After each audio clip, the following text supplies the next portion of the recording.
What is it that gives your life a sense of meaning and purpose? Because once you find that, it puts you in your power place. See, if you know what your life work is, I encourage you to start working on it. If you can't do it all at one time, do just a little bit of it.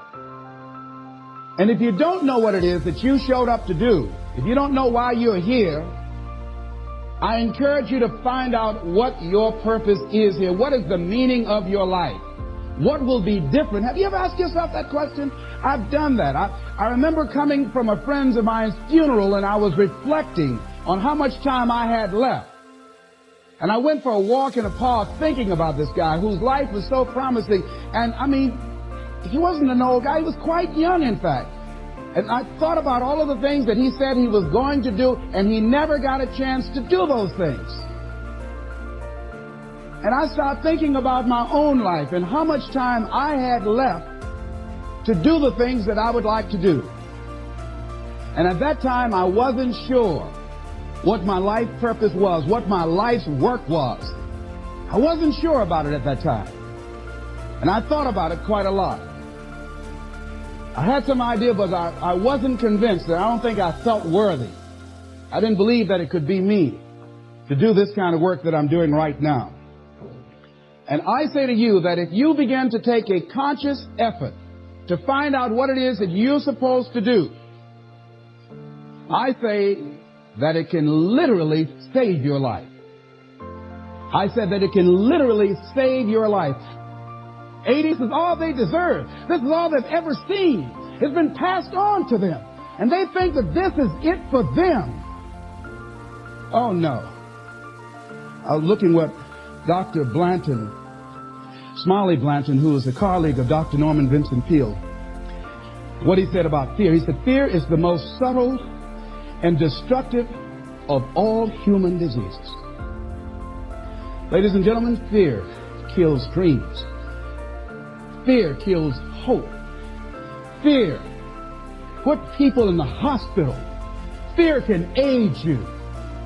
Fear, ladies and gentlemen, can hold you back from doing something that you know within yourself that you're capable of doing, but it will paralyze you.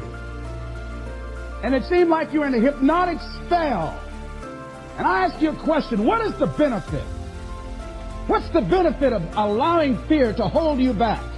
What's the benefit of giving up on yourself, of not stepping out on life and taking life on? What is the benefit for you? What's the plus in that? It's one of the things I had to ask myself. So I didn't want to make any mistakes. I wanted everybody to like me. I wanted to be perfect the first time I did something. It's not going to happen. You're going to make some mistakes. You're going to hurt some folks' feelings. You're going to create some enemies whenever you decide that you want to begin to take life on. You've got to ask yourself, how long am I going to allow this to hold me back? I like what Zig Ziglar says. He said, fear is false evidence appearing real. That is an illusion that we create in our mind. It is a state of mind that can be changed. So let's look at how we can begin to take some steps to restructure that fear, to begin to expand our visions of ourselves, to begin to increase our self-esteem. Webster said that self-esteem means confidence and satisfaction in oneself. Look at your life right now. Whatever you've done up to this point in time, your life is working. Whatever you have produced, it came out of you as a result of the kind of person that you have become. It's a result of your choices. It's a result of your consciousness. Now you have to ask yourself, are you satisfied with what you have produced? Is this what you want? Would you like for things to be better than this? Do you believe that you deserve better than this? Or are you content? This is it. You don't have to do anything else. That you'll already resign yourself in life and say, well, I'm happy. I'm not starving like the people in Calcutta. Are you allowing yourself to get off the hook like that? Or do you believe somewhere in the back of your mind or in your heart that there's some other great work for you to do? There's something else that life has for you. And that's why you're here. How do we handle this fear factor? How do we increase our self-esteem? You have to begin to fortify yourself. How do we do that? I believe that you have to begin to consciously Monitor your inner conversation and start talking to yourself. Start building yourself up. Sometimes the only good things you will hear about you are the things that you say to you. So I'm saying learn to be your own booster. Start building yourself up. Start encouraging yourself. Start saying, I can do this. I can make this happen. When I started thinking about becoming a speaker, I said, yes, I can do this. I can make this happen. When I start trying to convince myself I can be a businessman after flopping and failing and losing thousands of dollars and feeling stupid and dumb and having people take advantage of me because of what I didn't know. I had to talk to myself because people were saying to me that I was dumb. And somewhere in the back of my mind, I was saying, you're right. Look at what I've done. I had to say, no, Les. Hey, come on, man. Get your stuff together. You can handle this. You just haven't figured it out yet. It's all right. This is your training period. This is the tuition you have to pay for what you don't know. You can do this. Other people have done it. It doesn't take an Einstein. Get you some people that can teach you some stuff that you don't know. Get you some people that have done it successfully and learn from them. Take some seminars, workshops, read some books on how to manage a business. Change the way you see yourself and begin to tend to the personal details. Understand that nobody's going to take care of your business better than you. And when I start changing that kind of mindset of beating myself up because of my mistakes and start looking at the possibility of my doing better, of my making the adjustment that would enable me to do what I want to do successfully, things begin to change. And I say, stop beating up on yourself. You do it. I know you do it. I've done it. It's a natural inclination for us to put ourselves down. See, we are born negative, I think, in a negative consciousness because we live in a negative world. Here's some other things, ladies and gentlemen. Begin to guard your mind against negative programming, like turn off the television. Don't watch the news. So you've got to guard the kinds of things that you put in your mind. See, if you don't program your mind will be programmed because human beings are goal-oriented.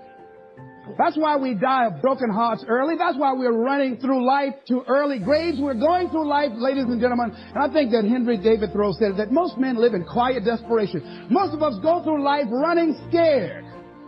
So we created this in our minds, false evidence appearing real. We made it real in our minds. That's why Churchill said there's nothing to fear but fear itself. That's the destructive monster.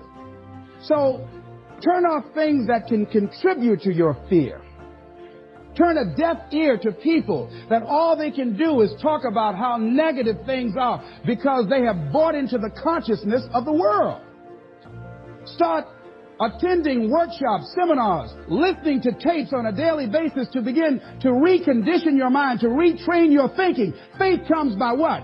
Hearing and hearing and hearing. Listen to things that can empower you, that can enable you to create a new reality for yourself, and a new life for yourself. You might appear to be strange around most people.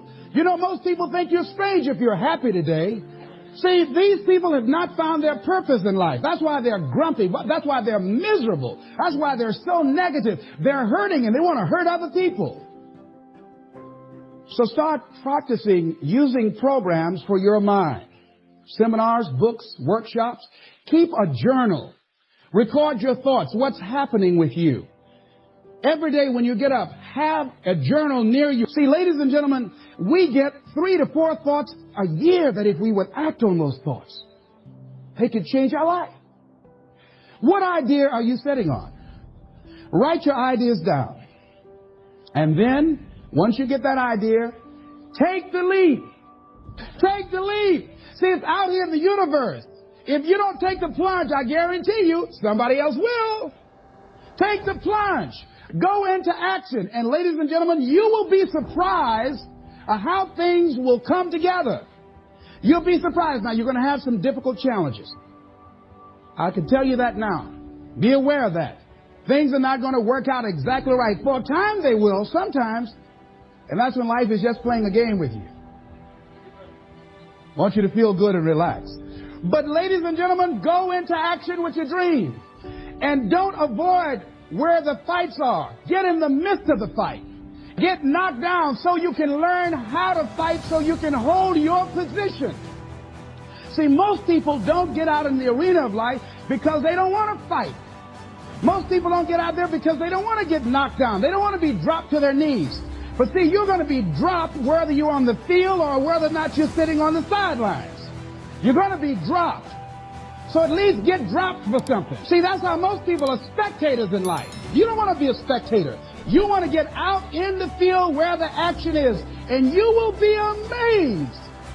After the struggle, there will be a calm period, and things will begin to click for you.